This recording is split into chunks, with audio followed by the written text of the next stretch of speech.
Okay. Ben, how are you doing, man? Welcome. Oh, wait, should we do the intro? Yeah, I mean, yeah, and we right. can also just like edit. I don't, Yeah, exactly, Yeah, right? exactly. Okay, so let's how you go for doing? it. I'm doing good. I'm glad to be here. This is exciting. Yeah, Like yeah. this is definitely really your idea All right. first and foremost, but it's I don't know. It like finally just happened. Yeah, I'm so excited It's that one of those you- moments where it's like, oh, it's happening. You know? I know, right? I've been begging you to come on for, I don't know, a long time. Yes. Yeah. So Ben Pheibush here is a psychedelic integration therapist expert. I'll call you an expert. Yeah. Yeah. All right. Sweet. Okay. I'm excited. Yeah, and I wanted to talk to you. I've had my own psychedelic experiences that I've opened up about in the podcast in the past, and I'm just really happy to be able to sit down and do a whole episode with you. Yeah. So, do you maybe want to talk a little bit about your background first? Yeah, sure. So I'm a marriage and family therapist. Been doing that for a couple of years. And yeah, as you said, I specialize in psychedelic integration. And truth is that really started probably 2019. I found myself interested in considering for my own healing and growth to have a psychedelic experience. Long story short, it definitely was. But it really, it opened up the world for me in so many different ways regarding like how much depth there is in people and what that looks like. And also it's a possibility for healing.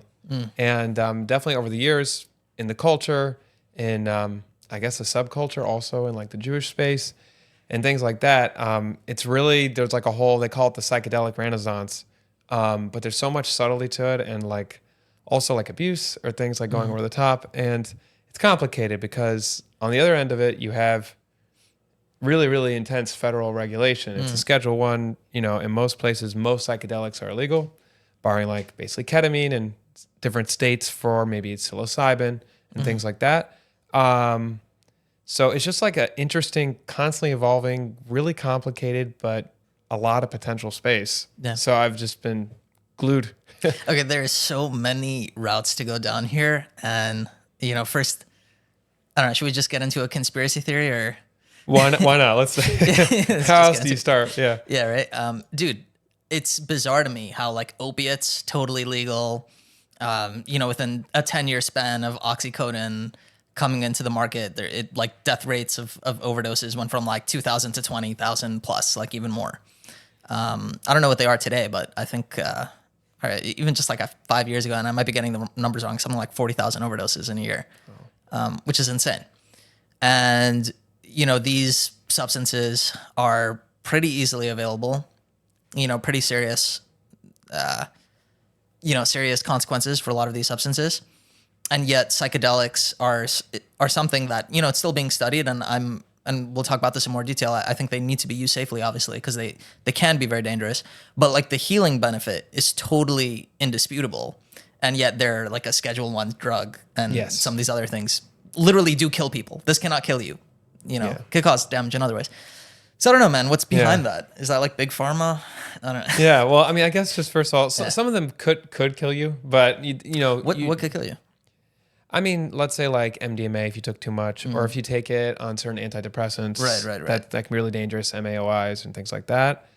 Also, like it really depends. There's so many different. When people say psychedelics, that's also really important. Is that there's like a wide range. You have synthetic. You have, the more classical. Let's say like mushrooms, psilocybin, or LSD. You also have like MDMA, and then you have the indigenous use more often, or like ayahuasca. And then there's a lot of synthetic ones that I don't really know much about. And there's ketamine. So it's a big world out there. Yeah. But honestly, probably the best explanation I ever heard about like what's up with that, with the regulation. Yeah. And yes, there definitely is it was so heavily associated with the counterculture.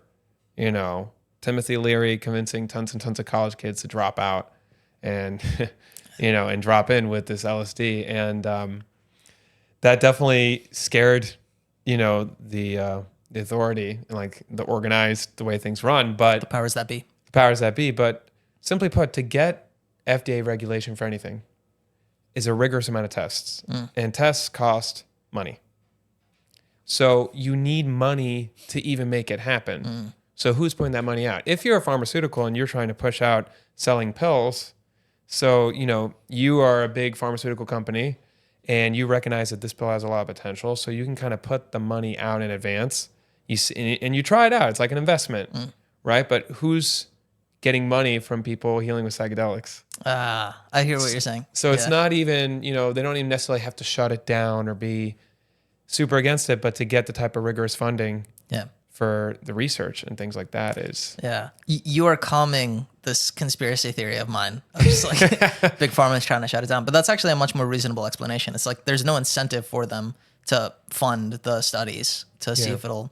Because they ultimately, like a lot of these psychedelics that are natural, you find them in nature. They can't patent them or anything.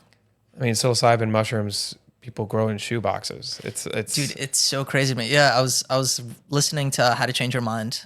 What's his name? Michael something. Michael Pollan. Yeah. So, he was saying like you could find psychedelic mushrooms in urban parks. Yeah. Isn't that crazy? It's insane. Yeah.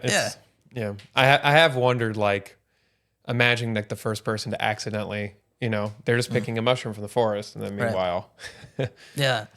Do you have thoughts on like why a mushroom or a plant would evolve to develop a molecule that mimics serotonin and creates such an incredible psychoactive effect? Like, what would be the reason for that in nature?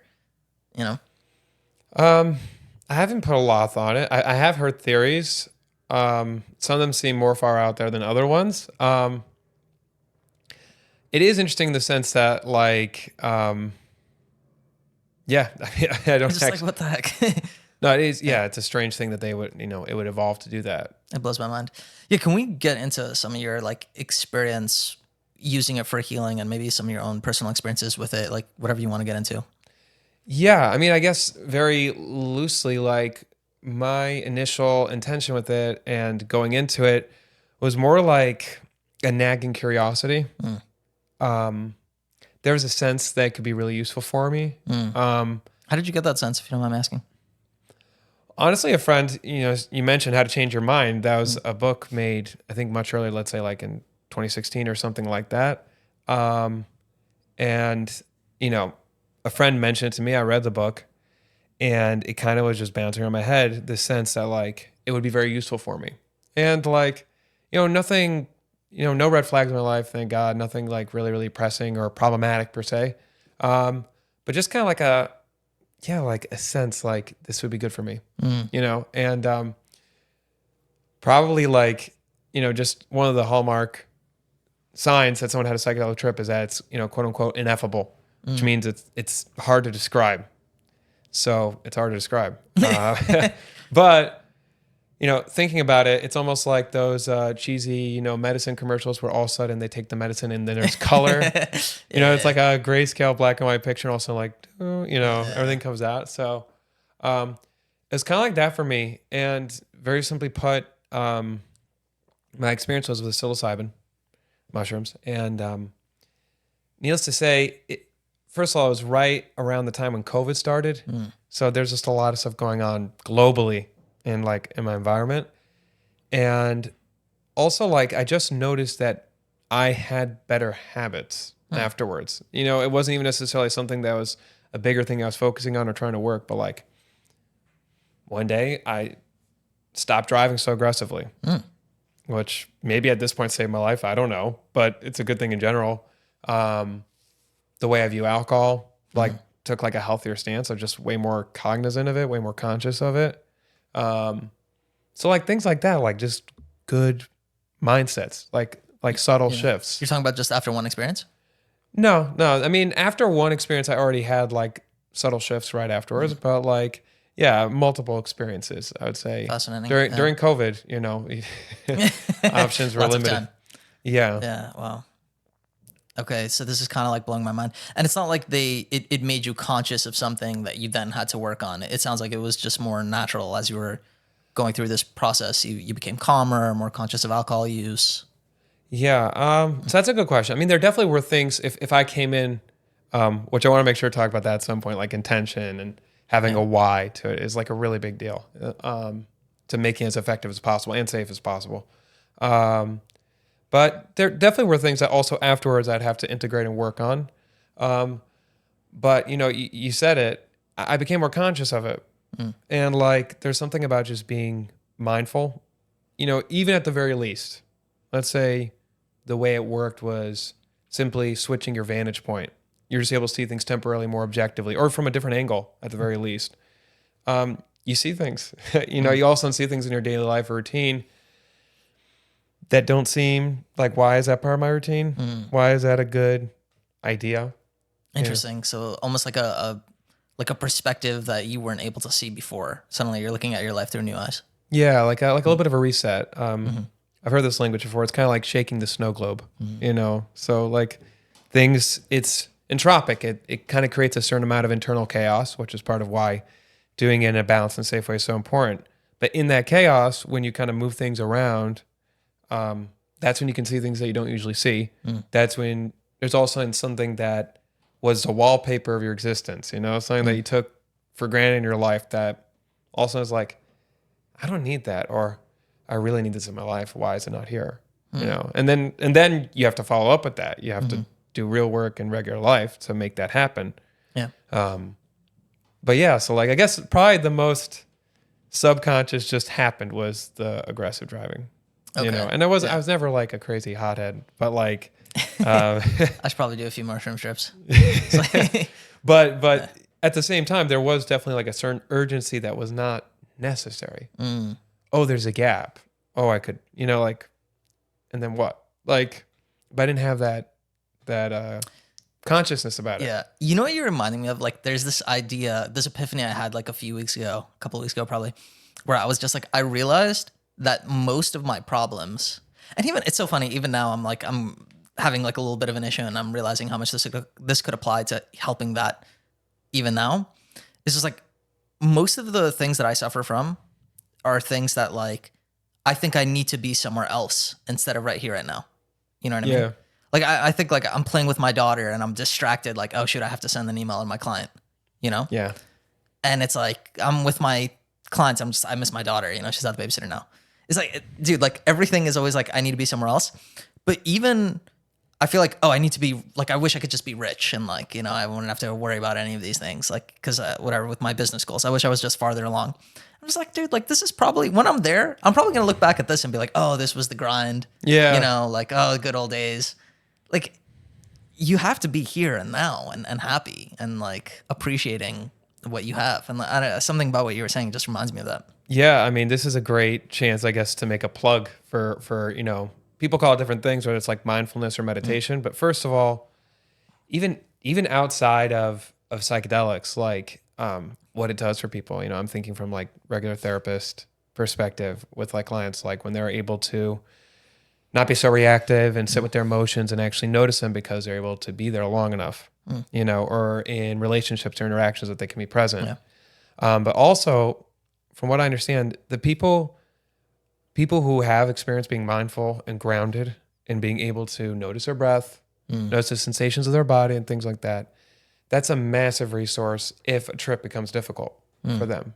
It sounds like they're able to kind of come back to base if things get overwhelming or like intense contents come up in their mind. Yeah. That's something that's super useful for people. So like, it's good, period. Yeah. No drugs needed, no psychedelics needed. But it also is an amazing thing in context of that as like kind of like a safety.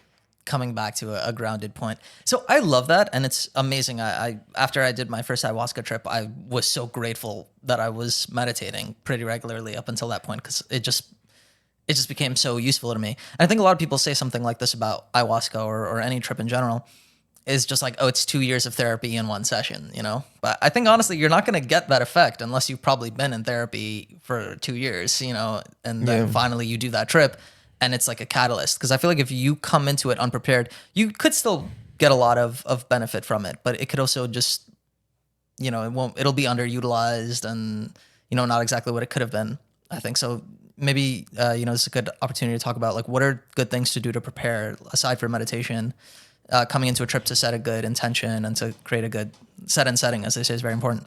Yeah. Okay. I mean, honestly, I'm going to just unpack those terms, because intention, having your why, I mean, even in regular therapy, having a goal, that you talk about with your client is super massive. But in the context of psychedelics, having an intention, well, first of all, because there's so many different psychedelics and because it comes at certain risks and there's a certain decision of dosage or whether, you're going to travel somewhere to do this or the cost involved, or maybe there's alternative means if it's dangerous for you or there's legal constraints and things like that. Honestly, just getting in touch with yourself about why you want to take it is really helps sift through all that. It's something you can come back to. Why? Why am I doing this? Why do I feel called to do this? What am I hoping to accomplish? What would I hope would be different because of this? So that's a really, really big part of intention. It also, that really ties into set and setting. And, for those who don't know, set and setting has been coined way back in the context of psychedelics. And it refers to mindset and setting. Mindset being kind of like the environment inside your head and setting being the external environment. And it's so massive when it comes to psychedelics because they are way more influenced by the environment than something else. So, if people are thinking or trying to reference, let's say like alcohol or other experiences they've had, they're way less influenced by the environment. So are you out in nature? Are you in an apartment? Is there a lot of noise outside? Is there no noise outside? Is there music? What kind of music? Do you feel safe with the people around you? A lot of the people who need to call or, call the emergency room because they're freaking out, that's because they're at a rave or a party. That's a very uncontrolled environment. Maybe they really enjoy the music and really love the music, but maybe the person around them is kind of scary. Maybe the next song was weird. Maybe it's bringing up intense stuff and that's not a space where they can be vulnerable enough. Yeah. So set and setting is absolutely gigantic with psychedelics. And part of mindset is your intention coming in. There is a lot more to intention of itself. Just the fact of like being able to imagine that, even again, in a regular therapist office, like being able to have a client go there, be willing to imagine life where they're not struggling with crippling anxiety or what it would look like if all of a sudden a relationship turned a corner and actually being able to describe that sober, and be willing to go there and imagine it. That's particularly potent when psychedelics are introduced for that person. And, just a good example about the power of set and setting, you look at history of psychedelics and how people have viewed them and used them, they have constantly changed. I mean, even in the West, originally I think they were called something like a psychomimetic, which basically means it mimed being nuts, being crazy. I think it was in Canada, maybe it's in the United States as well. Initially, if you worked at, an insane asylum or something like that, you would have to, one of the things that they would recommend during that time, I think it was like the 40s, let's say maybe the 50s, was you would take a psychedelic trip to know what psychosis is like. That's so bizarre. So imagine that intention coming in. This is to know what it's like to be crazy. And it seemed to help people be more empathetic because that was their intention coming in, right? That is mind-blowing. Yeah, so... be careful what you wish for because you just want to get it. And with psychedelics, that's definitely true. 100%. And I think for me and what I see is there's such a, what's the word? Like everyone's so enthusiastic about psychedelics now, especially with the studies coming out about showing its healing properties. And, I think it's so important to really be careful and be very mindful of the set and setting. I've had bad trips. I've had 2 bad trips, and that was kind of like the end of my intense psychedelic journey. I plan on getting back into it at some point, but, and even that being said, that I've had 2 bad trips, I'm still a huge fan of it and think people, like, I see the benefit of how much it could really help people. But it's so important to be cautious and be safe and, do this in the right way and do integration work after. Because it's like, otherwise it could really be damaging, Yeah, absolutely. I mean, the people quote studies often, and like there's these really, really big studies, like let's say like with MDMA, with PTSD, they took people who had serious post-traumatic stress disorder. Some of them are veterans. Some of them, suffered chronic sexual abuse, war, things like that. Yeah. And after 3 times taking MDMA, 80% of them had remission, which in English means they weren't even diagnosable. That's so bizarre. Yeah. Now, what a lot of people might not focus on in those things is that they had at least over 10 sessions with the therapist beforehand. Meaning the whole way it was harnessed, there's preparation. They developed a really close relationship with the therapist before taking. Then they took 3 times. I think between each one, there's some integration. And then after the final time, there was follow-up. So it really is like therapy, like classical therapy to a degree in conjunction, working alongside with MDMA. Same thing with psilocybin when they show like depression, things like that. It's in a container, and I don't mean just like a literal container like a room. I mean, it's built with a certain format that shows a lot of intention about how it's supposed to come out and making sure that, there's no health risks and things like that. So that affects it. And that's a big piece of it. Really so important.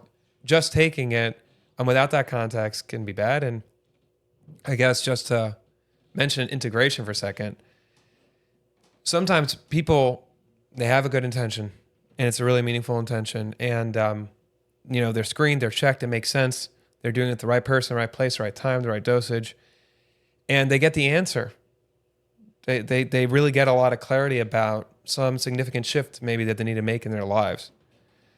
But that might be very jarring. That might be very drastic from where they are right now. And from what I've heard, above ground, underground, there's a pretty universal rule about waiting so long before a big decision. And that's because, okay, that's it. I'm quitting my job. It's so clear to me. I have such a toxic job. It's true. You have a toxic job, and it has to change if you want to stop whatever the other habits are or destructive behaviors that brought you to take a psychedelic. But there's a balanced way to do it, integrated, Yeah. I'm just trying to think also, it's like somebody has that motivation right then and there to quit their job. They realize how toxic it is. You think that's not a good idea for them to do? I don't. I can tell you what I've heard. I'll tell you where I think that line gets more blurry, and that's with like things that are really toxic, like dangerous, like substance, like heroin or something like that. If someone all of a sudden, which a lot of them also, there have been studies for sure for substance use disorder, a lot of them for tobacco, a lot of them for alcohol. Right.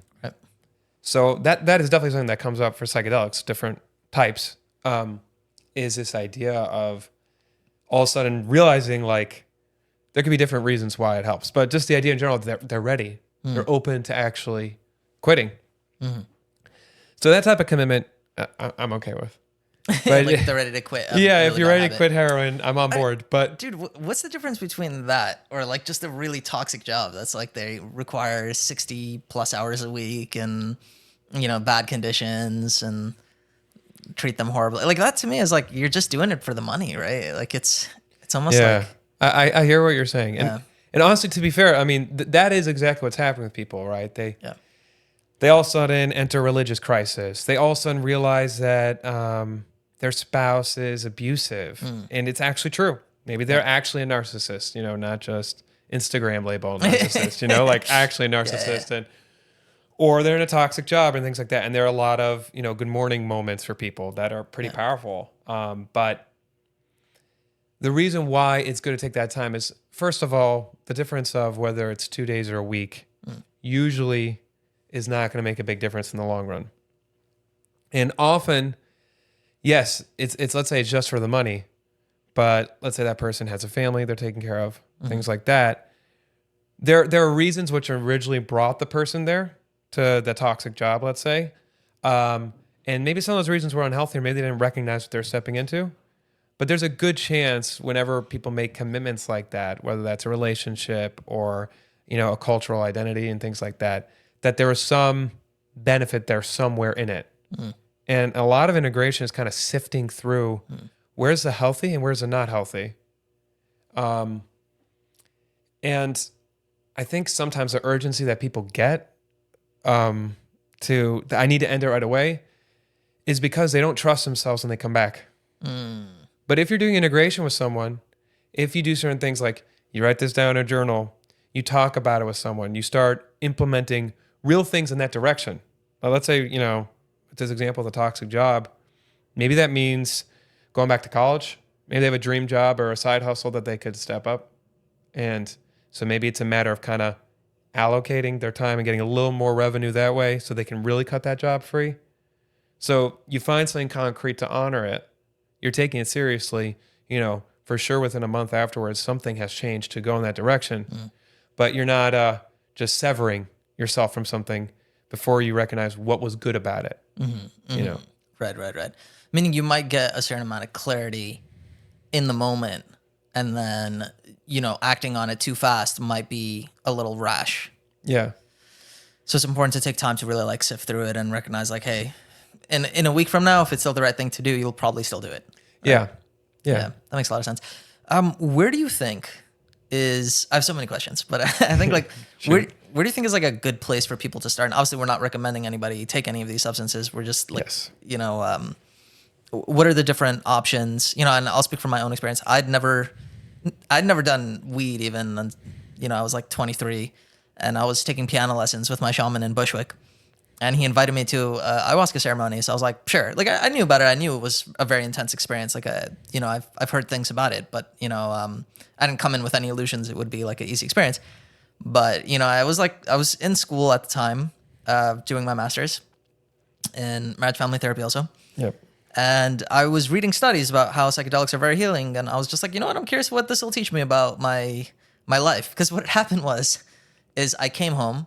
It was okay. I remember this so clearly now. It was on a Wednesday where I had this piano lesson, and I told him he invited me to a ceremony that Saturday night, and I told him I was like, let me think about it, and I'll let you know. That night I got into an argument with my parents, and I was just like, what? Let me just see what ayahuasca will teach me about my relationship with my parents. Or whatever. Let me just go in open-minded, see what happens. So I decided to do it. Dude, it was a mind-bending experience. Like I could like obviously get into it. I've spoken about it before, and I'll happily talk more about it. But it was obviously a very intense, powerful experience. It was painful at times, but ultimately the most meaningful experience of my life. Probably of like a 5-hour period. Like that was probably the most meaningful experience by far. And it just really showed me a perspective and meaning in life that until that point I'd never been able to see or have, or clarity I've never been able to attain about like how incredible it is to actually just exist and be here and have conversations or understand. Like any of this is so bizarre. Like the fact that I'm experiencing it is so incredible. And ayahuasca really like showed me that in a way that I never probably could have seen otherwise. And I don't know if that's the right way for people to start. Like I don't think diving into the deep end with ayahuasca is necessarily the right thing to do. So like, I don't know. What do you think is like, maybe you disagree with me. What are your thoughts on it? Yeah. I mean, I guess first just to echo the disclaimer that, again, in most places, these things are illegal. You can go to South America and they're legal there. And then even within that, there's so many different tiers of how responsibly it's done and how organized it's done, Right. But it really is not just physical health. Some of these things can be dangerous, medically, but also psychologically. They really, really can bring up intense contents, repressed trauma, memories like that. And you need to be able to have some way of recovering afterwards and processing and just even understanding what happened. So, with those disclaimers, it's also there's no one size that fits all, but I would go back to that idea of like intention. If you have a clear intention of what you're trying to do, Yeah. and you speak to someone who's knowledgeable and you do research, it's going to start pointing a certain direction, So like for you, being ayahuasca, it sounds like it was very useful and even good. Incredibly powerful. Yeah, and positive. Can I actually share one experience real quick? Yeah. It's a phenomenal experience. Obviously the whole thing was incredible, but one of my visions was I don't exactly know where I am, but I see this like pink, almost like monster being thing. And it's like this, almost like, Courage the Cowardly Dog? I don't. Okay, if you guys know Courage the Cowardly Dog. It almost looked like Courage the Cowardly Dog, but it was like kind of like this gross monster. And like it was crying and whining, and I was like, what is that? And I looked closely and I realized that it's my mom.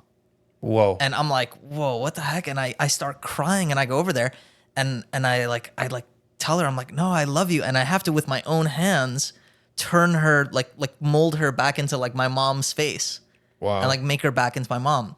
And it was this thing like with my hands, I had to like do that. And I realized like there was like a part of me that viewed my mom like this distorted being that I had to like correct in my own psyche and like bring back. Wow. And it was such a powerful experience. I was like bawling my eyes out, you know? Really powerful experience. But yeah, as you were. Yeah. I mean, I want to go with that just for a second Yeah, because sure. like, you know, even you just sharing that glimpse, that's like Yeah. you hit a lot of nerves about like what the psychedelic experience is like. You know, especially the more like ayahuasca or psilocybin, there's a lot of imagery for people. Right. And, you know, it's not that you are running around thinking you're being chased by a monster in real life, literally. That's not what most people experience. But like when you close your eyes, there's like emotions and things you see and you kind of can go there. Yeah. And that's how our subconscious speaks. It speaks this imagery. There's also like the emotional affect, like how much you feel it. It's like a dream, but way, way, way more emotionally there, way more vivid. You remember it. And there's those aha moments where it's, whoa, like there's a revelation. Yeah. You know, so like that experience you shared like just hits all That that. is really powerful, yeah. 100%. It's so shocking because also a lot of it is kind of weird. Like in the beginning, I was seeing past lives. Whether those past lives are valid or not, I can't speak to. I personally think they felt very real, you know, as real as this one. So, you know, in one of my past lives, I'd seen that I wasn't able to say goodbye to my parents, you know, before I had died, I guess, or before they, like, I don't exactly know the whole story, but maybe like I left and I wasn't able to see them before we died.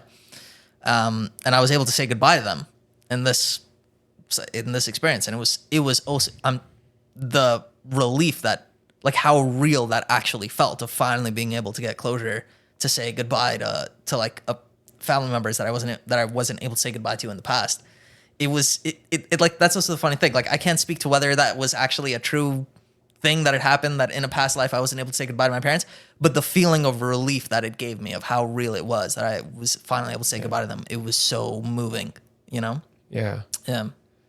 Yeah. I mean, I want to go back to the integration thing, but you're Sure. you're reminding something to me that I think is very interesting and promising about one of the theories behind why psychedelics are so helpful in a therapeutic context is, you know, I don't know what you know what your modalities are, what you use, but like attachment theory, you know, emotion focused therapy, those types of things where there's so much to do with like our childhood and how we're raised and, you know, what our ideas of safety, of reaching out to others, connection with others.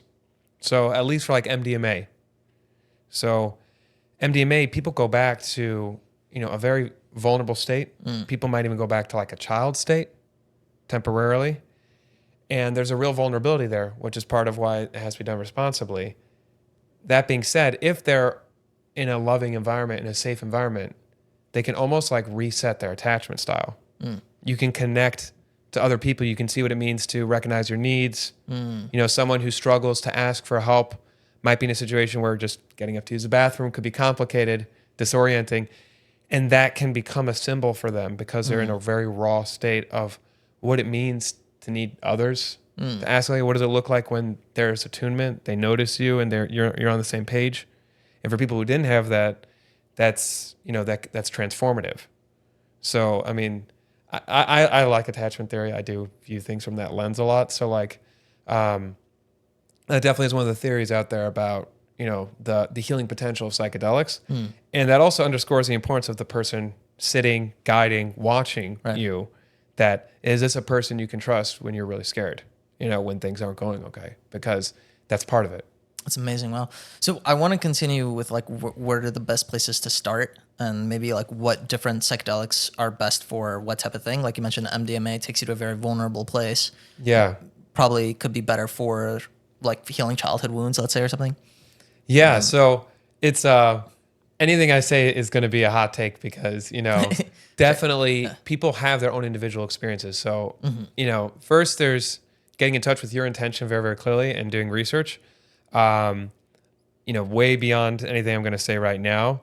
But, you know, I can go through some of the classical psychedelics and I'm going to paint in very broad strokes, right? Yeah. Also, can I just say one more thing? Because you mentioned legality earlier, and also I just want to mention for the audience, even in America, I don't know about mushrooms per se, but I know definitely you could do ayahuasca if it's like a legitimate establishment. Yeah, if it's a religious, if I think it's done under a religious clause, it can be done. Yeah. And ketamine, you know, honestly, for you want the most above board experience, you want to know that everyone's trained and things like that, ketamine is definitely an option. I guess I'll start with ketamine since Oh, sure. that's Yeah. where we are now. So ketamine, what it is it's a dissociative. It means that you kind of slip out a little bit. You get more comfortable. You're like lying down on a couch. It's not for very long, the experience itself.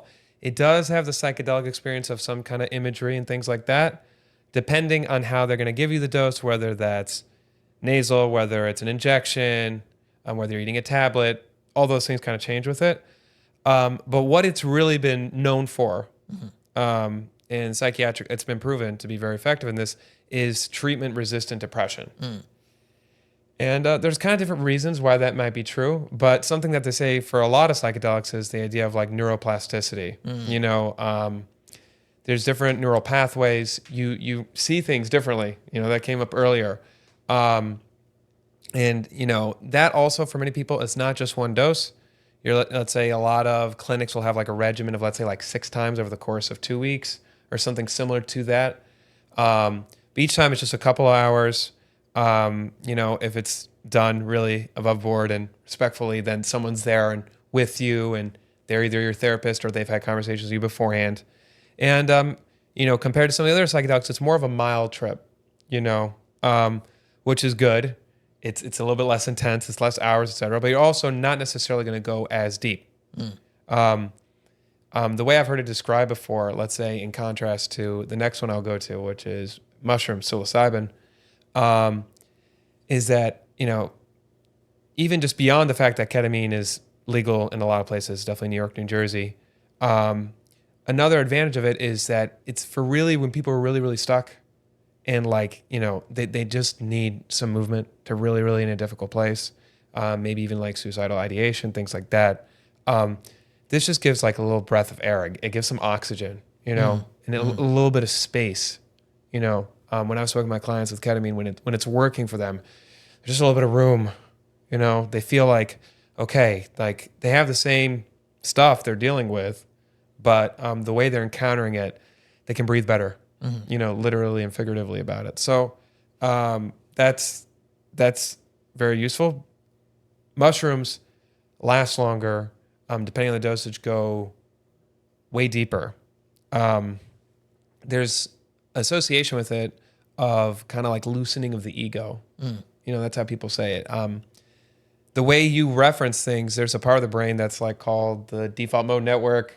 Point is, it's where we make assumptions, and it's a part that we need to use all the time. That's how we know where we left our shoes. That's how we're able to do complex math. That's, in life, regular working life, it's so useful. Problem is we start making assumptions about our identity.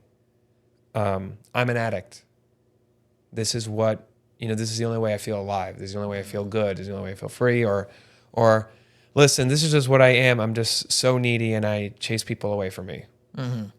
So we start identifying with behaviors that we want to see differently, and we get stuck in them. So mushrooms for OCD or like, depression, addiction, like stuck, where Really? people Wow. get Okay. set.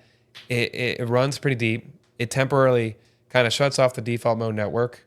There's a part of that brain that kind of like quiets down, and it's usually working 24/7.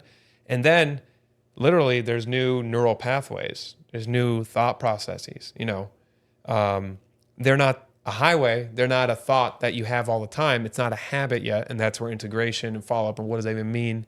And how can you implement this revelation you saw, into regular life? But when there's a loss of the ego, and the higher the dosage, then there's that concept people talk about like ego death and things like that. The more the ego is loosened up, the more people can have like a certain profound, interaction with, they might feel some type of religious experience, spiritual experience, or just sense of oneness with the universe, or like real euphoria, but it's not in a regular sense. You don't even know you have a body anymore. You don't know what day it is. You might not remember your name. You're not there in those types of ways. So that's an intense experience. So to have people get comfortable and acclimated and, be prepared and know what they're signing up for. But in that space, there's certain like truths or moments that people reach that kind of you can take with you. Sometimes what you can run with that, another thing for integration is sometimes they're so profound, someone's crying for an hour and it's absolutely life-changing. They realize that like what it means to be alive, right? Ayahuasca, what it means to be alive.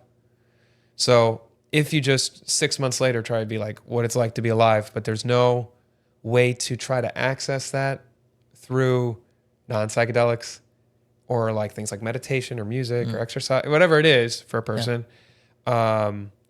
spiritual practices, like to access that, then it's like a picture of the Grand Canyon, but you're not in the Grand Canyon anymore. You're not back there. It's so profound. So part of it is kind of taking things that are way up there, to use the word like sacred or very, very spiritual and otherworldly, feels like, outside of the regular time and space, and then be a normal person about it 6 months from there and have like continuous growth. That's part of the process for people. But that's like the mushroom. That's like, pharmacologically, it's known as like a tryptamines or certain tryptamines that are like, so LSD is fairly similar to that. There are differences between them, of course, but they're going to go in that direction. And then there's MDMA, which I mentioned earlier. So people use the terminology empathogen, becoming more empathetic. And also you might hear people use a term like a heart opener. And it's very, a lot of emotional content. It's very emotional. And it also is known as getting people in touch with their bodies. People walk away from a first MDMA experience and something that people might say, something like, I didn't realize I had a body. I didn't realize, and then they'll start eating healthier or something like that. Like a little bit of a wake up call, to be in touch with their bodies. So that's a big piece of it as well. And especially with MDMA, because it's about emotional and, from the angle of attachment theory, interactions with the people around them, being able to share certain moments and things like that is big. One of the reasons why that has been shown particularly useful for PTSD, let's say, as opposed to psilocybin, is because the limbic system, which is like associated with fear, that part of the brain is temporarily quieted down also. So what happens is people are able to approach unprocessed trauma. They might even know they have the trauma. They're fully aware of it. But the truth is that they just can't go there. They can't go there. There's an overwhelm to the nervous system. They have flashbacks and nightmares all the time about it, but they can't actually go back there. On MDMA, they can. Now, even going back there without your limbic system doesn't mean it's not excruciating or painful or need to be navigated and processed. But it can be. It can be accessed for a lot of those people. So that's part of why it's, that's like the go-to. This is fascinating. But I have an interesting question, and I don't know why this popped in my mind, but like, why do you think people need substances? I feel like meaning some of these things, because whatever, somebody might argue like you don't need the substances, you just do the therapy or whatever. But I feel like even with the therapy, even with that stuff, I feel like these substances just can take you to a state that is just inaccessible in normal waking day life without taking them. And I'm just wondering, like, why do you think our body can't naturally do that? Or maybe we co-evolved to have these substances, because this is answering that question I started with. I don't know, maybe we co-evolved to have these substances to be able to go back to these hard times if need be. Yeah. Well, I mean, one way I would look at it, and it's a good question. The questions cross my mind, my own musings about it. I think that honestly, everything that we have really, really accomplished nowadays, or we can point to, space travel, even the idea of being able to use money. It's a construct. It's a metaphor. It's not gold, right? And then we've built on that, and now we can have symbols for money or things like that. And like we're able to constantly build a symbol on top of a symbol on top of a symbol. We're able to plan way, way, way, way ahead. We're able to be very, very sensitive to how the public views us. We have a conceptualized self, like a facade, and all those things. And I think as a healthy person, we should all have like a love-hate relationship with these things, because how are you going to navigate politics? Where personal family politics, corporate politics, or things like that, if you don't understand how people perceive you. How are you going to file your taxes if you don't have a well-developed prefrontal cortex and a really intense default mode network that's able to work with a lot of assumptions? Okay. How are you going to plan a retirement plan? You're not, you know. But guess what? Animals that don't have those things, don't have prefrontal cortex and don't have those concepts as developed for sure, they don't have anxiety. They don't have depression. They don't have, it's not the same thing for them. So I think it honestly is like a blessing and a curse that we have these systems operating. And, you know, I would even say that humanity is in general, you know, going over the course of human history and things like that, I don't know if societies always necessarily found themselves needing it the same way. You know, let's say some of these ideas that seem to be classical epiphanies or realizations that people feel in a very, very experiential way on psychedelics, that they have a body or that they're alive or just being in the present moment and things like that. I don't think that farmers 500 years ago had those same struggles. They didn't know how to store grain, and there was war and famine, and there wasn't medicine. So if they got sick, they might just die. So that wasn't a great time to live either. But some of the lessons we're learning from psychedelics, they just kind of lived just because. What do you mean humans just kind of live just because? Meaning a lot of these ideas that people bump into in psychedelics, like I think we lived in, you know, let's say like cell phones, you know, the whole thing, whether it's for kids or for adults, like it definitely has like a psychological toll. Right. So nowadays someone might go and take a psychedelic and then realize that they're addicted to their phone, and that's what's like tearing them from their family in a very real way. Again, a farmer 500 years ago, there are many things that could threaten his family and the safety of his family, but those are much more external, literal, you know, biological, whether it was war or it was sickness. But internally, not spending time with your kid, I mean, it's sundown and you're with your kid. Like, you know, this is fascinating.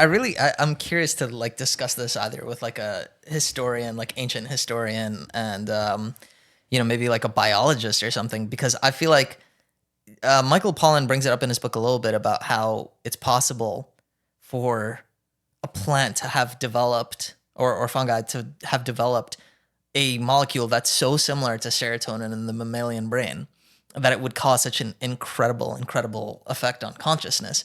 That cannot be accidental. You know what I mean? And I think like either there was some early, what's the word? Like selective breeding where they were like, you know, maybe like early shamans were like breeding plants to, you know, make these effects stronger or whatever. Or I don't exactly know how like the evolutionary process works. Somehow that happened, that it co-evolved. But I don't know. I think like early civilizations, I don't know about farmers like 1,000 years ago, but like early civilizations, like, you know, 5,000 years ago, like in ancient Egypt, and I could be wrong about this, but I feel like they were probably using substances. Like, you know, they were for sure using it in their rituals. Definitely in ancient Greece, and you know, there's Eleusinian mysteries or whatever that they would Dionysus or they would use that stuff, and definitely alcohol for sure. You know, they were using that to alter their state of consciousness. But you know, and I don't know how legitimate this is, but there's like the Egyptian purple lily pad that supposedly had psychedelic effects, and you know, pharaohs were using it and stuff. You know, and obviously there are a lot of theories, and definitely ayahuasca in the Amazonian forest. I don't know how long that dates back to. Right, they claim maybe for thousands. Right, that's what people say. I think I guess just to land somewhere in the middle, that I think every society, you know, especially wherever they grew, someone ate this and was like, well, what is this? Right. And they used it. I mean, you know, let's say mushrooms.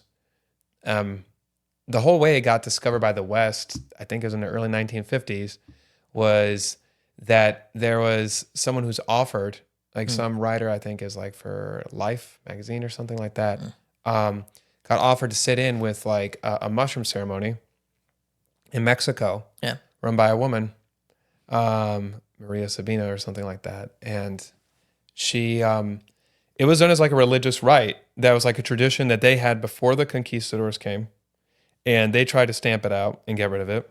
And they kept it hidden. They had a hidden tradition that spanned that. Same thing with for a lot of the indigenous for ayahuasca, peyote in North America and things like that, San Pedro. So I think it's actually I would assume that every society at some point did bump into it and it did use it in a meaningful way. I guess it's more like what their relationship was with it. All of them created intense containers, which I think is also, they had rules about it. It wasn't just take a bunch in a big park and see what happens. Exactly. It was viewed as like a religious rite. Maybe people had to fast, they had to do certain types of preparation, and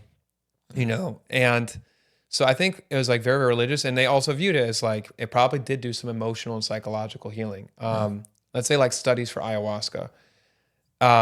For many reasons, from a practical standpoint, they haven't done, the more classic clinical studies for ayahuasca.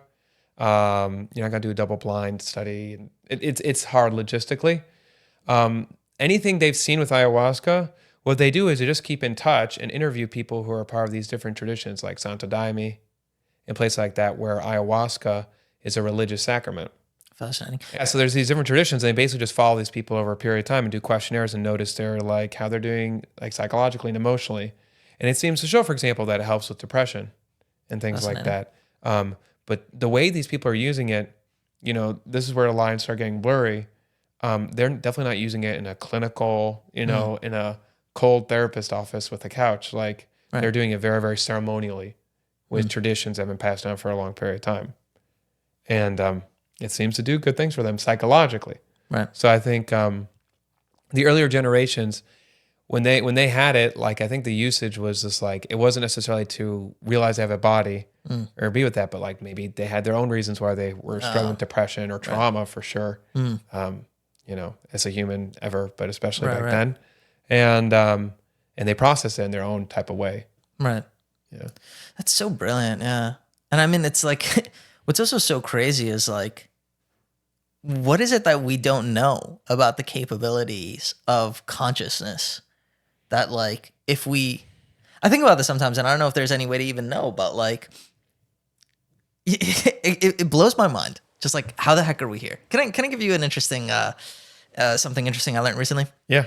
Okay. So, do you know Sam Harris? Yes. So he has this book, Waking Up. He's like a neuroscientist, famous atheist for those that don't know him. But he talked about in his book, there's something called a colosotomy. Have you heard of this? No. Okay, so a colosotomy is a procedure that's done for people that have severe epilepsy that's not being treated. Whatever, it's resistant to the different treatments. So there's a bundle of nerves that connects the right and left hemispheres of the brain. And they sever the nerves.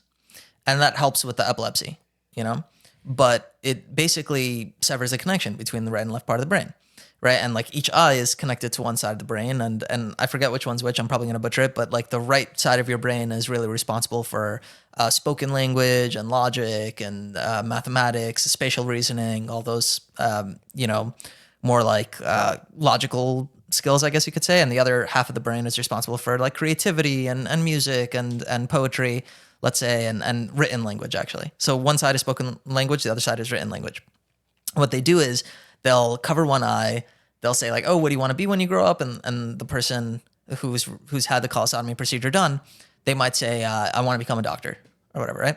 And then they'll cover the other half of the brain and show them the written question, the same question, like, what do you want to do? And ask them to write down their response. And they'll write down, I want to be an astronaut, Yeah. And it's insane.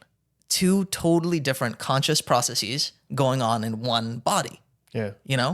And it's mind blowing when you think about that, and it makes you wonder like how far does it go really? Like imagine if you could separate your prefrontal cortex from the emotional amygdala, right? Or your brain separate, like all these different parts of your brain that have maybe different desires, different programming, different competing priorities. And that's all going on in your brain at the same time. And it's just filtering itself to your conscious experience, which you view as only like one experience. Like this is what consciousness, the rest of it's all subconscious, right? And like, what is actually happening? Yeah.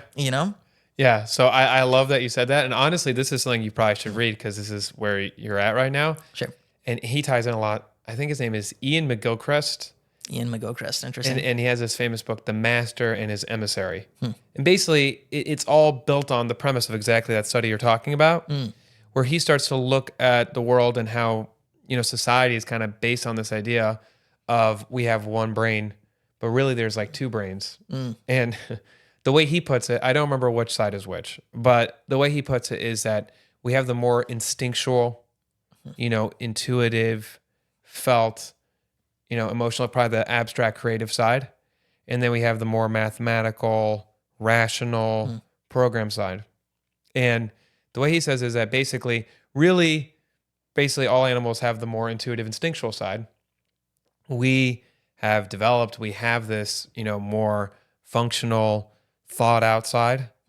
And what we are suffering from, most human suffering nowadays, is because that side is kind of like taken over. We've almost forgotten what it means to be alive, what it means to actually feel raw emotion, what it means to be present, to be in touch with our instincts. So just to be human. Right. We've kind of almost forgotten that, and we're so busy planning and thinking. And yeah. So, putting in that context of psychedelics kind of help someone reclaim or remember the other side of their brain. And integration would be like, how can these two get along? I see how you're seeing it, and I love it. Why do you think it is that we forget? And I think people almost view that more instinctual part as almost like a bad thing to some degree. Like, I know for myself working with some clients, let's say that work 60 hours plus a week, and they're miserable and they feel like, oh, why do I scroll TikTok or, waste so much other time? It's just like, this is like you distracting yourself because you're so overworked. And so like, just needing to just veg, because it's like if you don't scroll, right, you're going to have to come to grips with like, my life is meaningless. All I do is I get on the rat race in the morning, eat whenever I can and whatever I can. Because like by the time they come home, they're so hungry, they're just eating a bunch of cookies or other junk food. And like, it's not great. And then they just go to sleep and repeat the next day. It's like you're doing yourself a favor by just like drowning yourself. Honestly, it would be too overwhelming to face the facts. And that's me just saying it very coldly right now. I've never said it like that to my client, but that is a reality that so many people face, where it's just like overworking and thinking that that's the ideal, and not understanding why they can't work more. And it's just like, why do we lose that sense of like humanity? Like, it's a good question. I mean, the way I'm viewing it, almost like the imagery is like we kind of make ourselves boxes and then stuff ourselves into those boxes, and we wonder why it hurts. I love that. Yeah. So like, why do we have the boxes? Why do we make it? So something that, I'm thinking of right now that I definitely personally learned from mushrooms and things like that. And I think this is similar to like how it can be helpful with like addiction, is it kind of, it takes you out. It pulls you above, and you get like a bird's eye view of like what's going on. You're able to pull out of your story, your ego, your plan, it is just because it is. It just is, all those things start to dissolve. And you start to realize that when people fall in that type of behavior, it can be eating, another piece of cake when you shouldn't. And it can be a full-blown addiction. It can be anything in between, or a destructive, work environment that you've committed to. There's like your mind narrows. There's a certain fixation. And I think that's focus. And that is part of being able to do complex math, really critical thinking and things like that. Yeah. So one of the features that brain has is to kind of distract you with something. When you're reading a book, if you think about this, you're reading a good book, you don't even realize there's anything outside of it. Or you're watching a good movie on a small screen. Yeah. All of a sudden someone turns on the lights and you're like, whoa, what's going on? You forgot. Yeah. So there's a certain quality of that part of our mind that kind of gets, myopic. It gets like a tunnel vision. Yeah. And when that happens, then we forget that the other thing even exists, So there definitely is judgment about it also, and some kind of putting down like, oh, it's just instinct.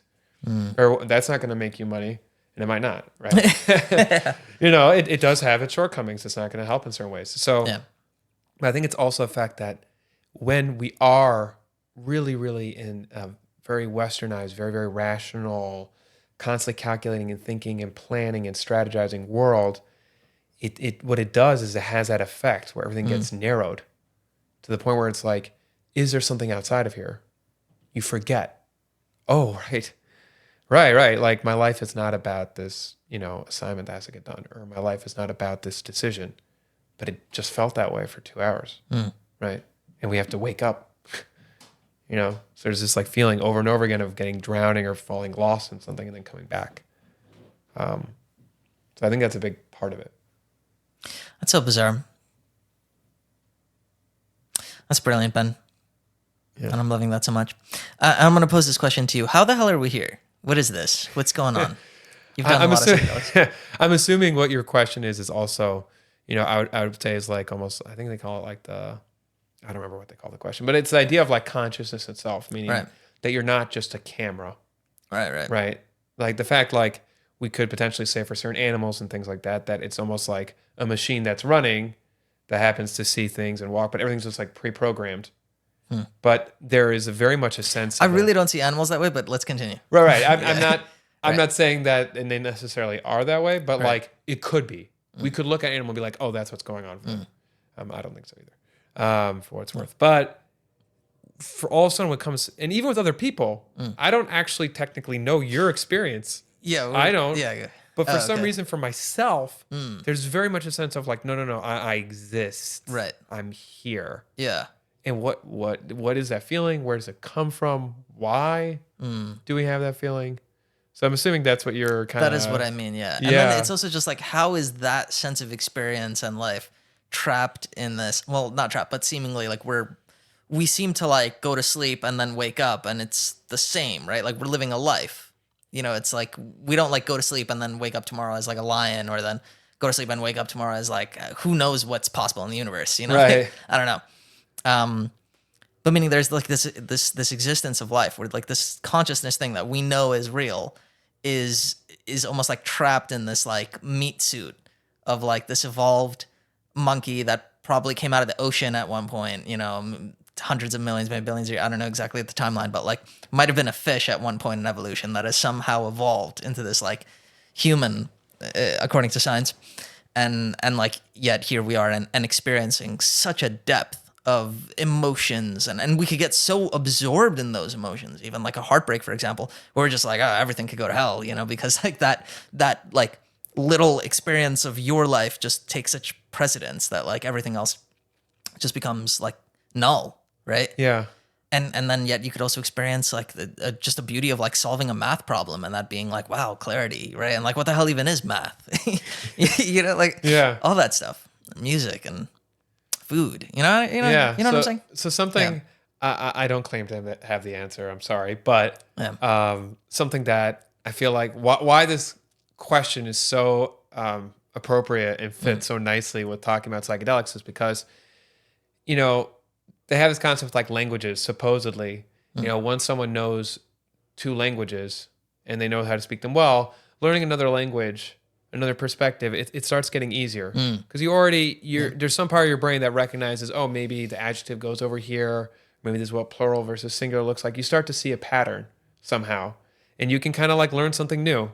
So like part of the flexibility, emotional flexibility, psychological flexibility, openness of perspective that people get when they do take psychedelics responsibly, is that you recognize just how much consciousness can narrow, it can expand, in a very, very deep meditation or in Eastern traditions and things like that, or on a high dosage of mushrooms. People will not even have, when you're talking about that narrative, you feel alive and you feel like you exist, but there's not even necessarily a self. You don't even actually identify with that meat bag, whatever the term was. Right. You're not even actually identified with that anymore, but you at the same time feel alive. Right. So what's that? Or maybe you feel like you're everything. Or so consciousness is way more fluid and can shift in way more ways than regular conscious life. For most people, they don't get to access. I do think that, we've mentioned meditation a couple times, but also I do think that, psychedelics are not the only way to enter these types of states. Okay, this I'd love to talk about. Have you experienced other ways of altering state of conscious? Yes, I have experienced that. They're not necessarily. I mean, one very literally, let's say, is like holotropic breath work. Okay. It's literally just Stanislav Grof, who was involved in a lot of studies in psychedelics. Right when all of the federal regulations came down against psychedelics, I think it was around that time, he developed this type of breathing that for many people will put them temporarily in a mild psychedelic state. But I think meditation for a long period of time, fasting, I think you look at a lot of traditions and things like that, the things they did that did involve psychedelics to enter a certain state. Yeah. What they do is they kind of shift. They make what we take as concrete fact about what it means to be alive, what it means to be us. And they show that it's a little more slippery than we thought. You know, you're not necessarily going to have the exact same, Right. pharmacological experiences or the same profundity. Or, it can be different. It comes in different shapes and sizes. But that the idea of being able to get off the train just for a minute to look and be like, wow, I'm on this train. This is a crazy train. And then you can go back on the train, but now you know. That's something that is very eye-opening. Fascinating. Yeah. Fascinating, man. Yeah. Yeah, I mean, the closest thing that I've had myself to a non-psychedelic, but I guess altered state of consciousness, was a fever dream. Yeah. Have you ever had a fever dream? I don't think so, no. I had like a really bad flu. I was in yeshiva actually, when I was sick for like 2 weeks, and I had like a fever for like every day. I should have taken like Tylenol or something. I don't know why I didn't. And I was in bed, and I had this like intense, like it was like a real psychedelic dream. And one of the only things I really remember from it was I was visited by this like black snake, this intensely black snake, and like this gorgeously green like garden thing. And it like hissed at me. And I experienced, like I immediately had this experience, knew exactly what it was called, and like everything. It's called a sprouch. I experienced a sprouch. And what that was that my entire face experienced the sensation of sour. And I felt it so clearly in this fever dream of just like having this sprouch. Yeah, it was so vivid. Like, and my entire face experienced, it was like my whole face had like taste buds, and I could like, it was like licking a lemon, you know? Wow. Yeah. It was really intense. But that was the closest thing I've ever had. And it wasn't necessarily meaningful at all. It was just like an experience. Yeah. I mean, that definitely, you're bringing up dreams, a lot of early psychoanalysts said that like that's the gateway to the subconscious, Freud, Jung, and I definitely think that's, the amount of parallels that you could do from like, their versions of dream analysis, and then you apply that to a psychedelic trip. Right. You're going to see a lot of parallels. For sure. Yeah. I feel like the psychedelic trip though, it's like times 100. And this fair. Right. Yeah. And the reason it was beyond a dream was like it was so vivid. It really felt like the same way that I was on like a psychedelic trip, and I had a vision on a psychedelic. Like it was that. It was just a fever dream, Yeah. Well, you described it. I mean, it makes me think of I think it was called Kublai Khan or something like that. It was a poem I read in high school, but I'm pretty sure the author of that poem, it's such intense imagery. It's really, really, but like you feel like you're there, but it's even hard to describe what you're seeing. It has that quality to it. And he was taking laudanum, which was some type of, I don't think it was psychedelic, but some type of psychotropic medicine, like a cough medicine or something like that. And then he had this dream. Fascinating. And like, so that, again, he's taking a cough medicine that's maybe not your classical cough medicine. It was back whenever he was alive. Right. And then in a dream, and all of a sudden it's psychedelic-like, there's definitely something there. Wow. So altered states of consciousness are definitely not limited Right. to psychedelics, although that definitely will alter your consciousness, Dude, wow. Yeah. Okay, you wanted to give more disclaimers about something, and then also I wanted to talk about, if we can, within like 5 minutes, maybe talk about like the Jewish world going into psychedelics now. Okay. I mean, I guess you'll cut, but like because there's so many different directions to go, and it's like a different planet, if you can like have a good pointed question, and then I'll try and stay in that like sandbox. Sure. Yeah. I mean, I don't do a lot of work in the Orthodox Jewish world. Most of my clients are not Jewish, or like they're Jewish, just not Orthodox at all. They're not necessarily in the religious frum world. And some of them might be listening now. Hey guys, hey clients. But Yeah, I'm just wondering. Like, I have a little bit worked with other Yoni Banayan actually. Yeah. We work together a little bit, and he works with some more from people. And there's a little bit of like a fascination with ayahuasca, I would say. Yes. Yes. Yes. That's so definitely. There's besides the general psychedelic renaissance, the surge in interest and people exploring psychedelics and want to know more. I mean, every year MAPS, which is an organization that's to do with psychedelics, has a gigantic, international meeting in Denver that supposedly like every year it explodes the amount of people who come from the year before. So this is very, very much the zeitgeist. It's very much in the psyche of, the regular person, but definitely in the Jewish community. I want to say in the religious community, there's very much a focus on this. It's something that's become very, very, very popular. And, there's a lot of people wonder why. There's a lot of theories about it. So I can't speak for sure. And probably, honestly, it's probably a mix of multiple things that cause that. But just to name a couple of them is, for depending on their culture and upbringing, a lot of them might not be dealing with the same upbringing or raised about psychedelics being bad. They might not have even known what a psychedelic was. If they came in a more, more contained environment, they didn't grow up hearing, that was never something they were offered in high school or had to consider or told it was bad. It just wasn't relevant. So imagine finding out one day that there's like something like Advil, but it's not like Advil. But a friend who had changed his life. So they don't have those preconceived reservations about it. I think also, religious communities, especially let's say like the Hasidic community and things like that, it's a community. It's very, very tight knit. So like the idea of like, they ask each other for advice all the time and work together. It's like a crowdsourcing for probably what kind of detergent you use or what takes out a stain. So if there's, it's very contagious, the idea of someone flies down to Peru and has an absolutely life-changing experience, that they come out of it and they want to tell all their friends that they see, after prayers, they see them on the Sabbath and things like that. And then they go further with that, and then it spreads. And I think it's also like it's very common. A lot of people, they have that experience. And I think part of integration is also that like, and I thought this also, I think this is just normal and just part of it. After my first trip, I was like, if everyone just took, everything would be perfect. This is the answer, kind of like a little bit evangelical. I didn't stand or, try to influence anyone to do that. Right. But internally I was like, if only everyone just took this. Dude, I actually agree with that, by the way.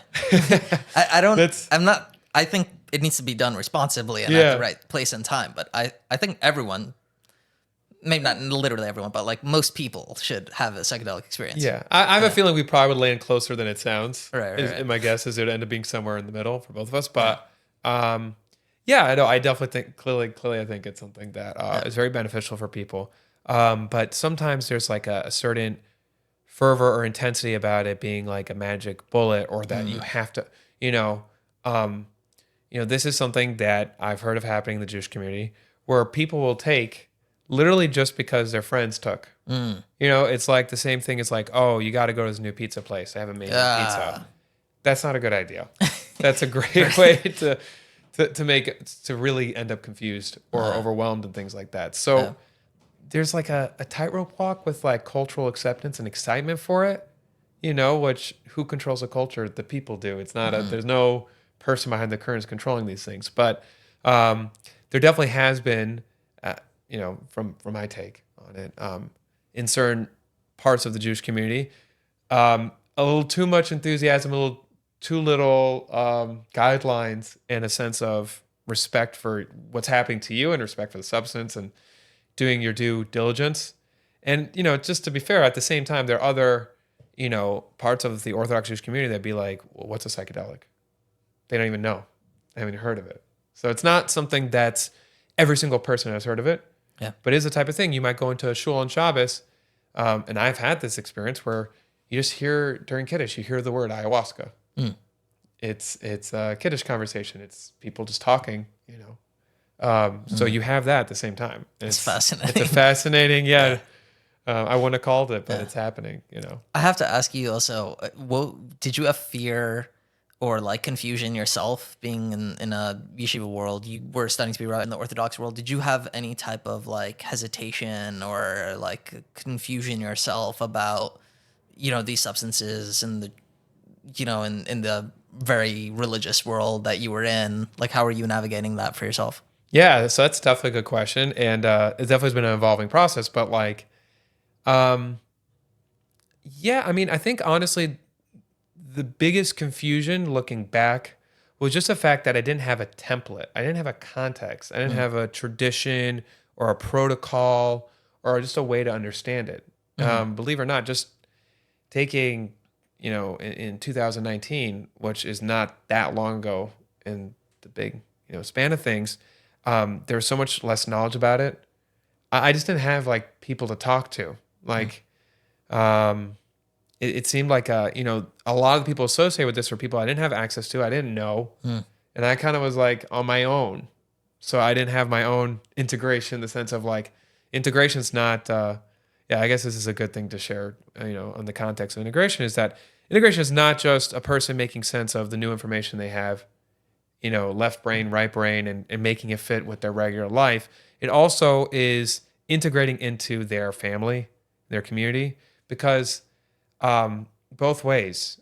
For people who have like a strong family or a strong sense of community and safety, they can handle really, really difficult trips. And then when they come back with new information, or they come back a slightly better person, it kind of trickles through.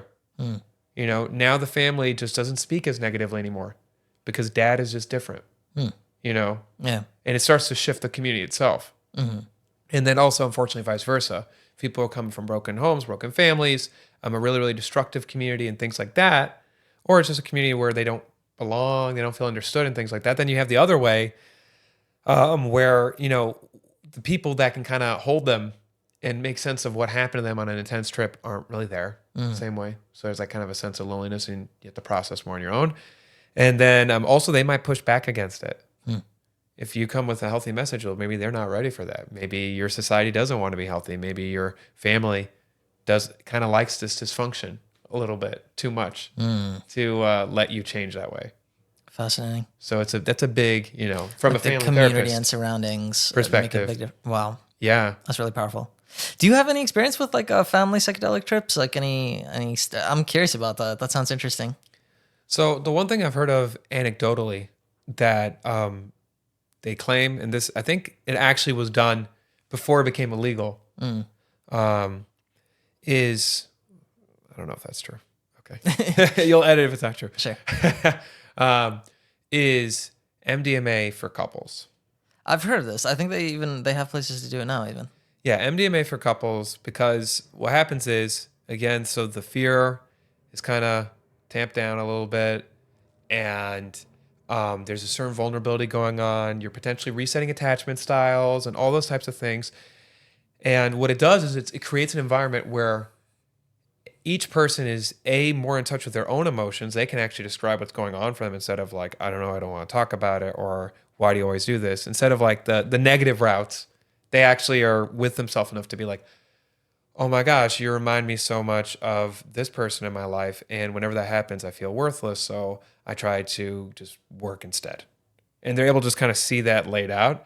And they're able to express that to their spouse, partner. And then they are going to be less reactive. Their fear center is not going to get activated. So the couple can simultaneously be way more honest with themselves and way more honest to each other. And there's way less defenses. Wow. So like marriage therapy style, people can just cut way deeper when it comes to that. Yeah. That's fascinating. Ben, honestly, this has been a fantastic conversation. Yeah. I feel like we could probably go on, and I feel bad cutting it short. Yeah. Oh, that's the nature of this. I mean, it's constantly evolving what we're understanding about it, how it's impacting people, the different types of psychedelics. I mean, it's constantly changing, so it's really bottomless. Guys, if you're thinking about doing a psychedelic integration work that are looking for a therapist to do it with, Ben is an amazing contact and resource. Ben, where can people find you? Yeah, so you can follow me on Instagram. I have under my name Ben Pheibush, and Also, my email address, bpheibush@gmail.com. And I guess we'll probably put a link on. Yeah, we'll put some links down. And Ben, I always end with this question: if there was one thing you could yell from the rooftops, you have to help me find a new question, by the way, because I hate this question. But if there was one thing you could yell from the rooftops that you would want everybody to know, what would that be?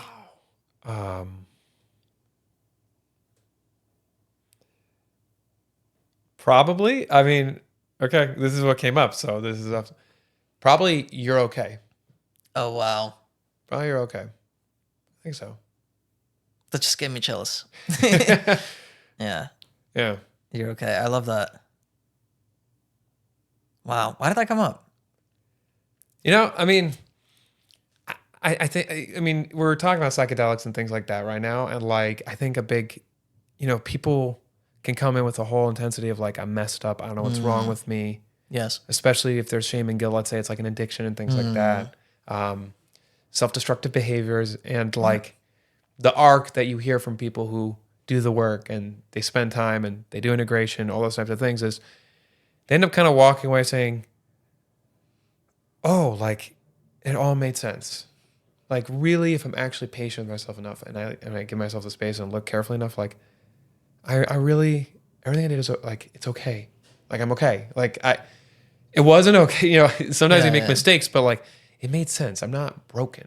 I'm not messed up, when people carry these types of, and we all do to some degree, of course, but like the more tightly we hold on to that, the more miserable just being alive is. So like, Wow. Hearing you're okay, knowing you're okay. I don't know if I would feel okay if someone just yelled from the rooftops, "You're okay." You're okay. In New York, yeah. It's like that guy's on drugs. Yeah. But yeah, exactly. Yeah, exactly. But yeah, I guess that's what came up. I love that, Ben. Thanks for coming on. Yeah, thank you. Thank you for inviting me. Yeah, I'm excited for part 2. Eventually, like grow out the beard and like And a little longer beard, yeah. yeah, some I just got robes. shaved today.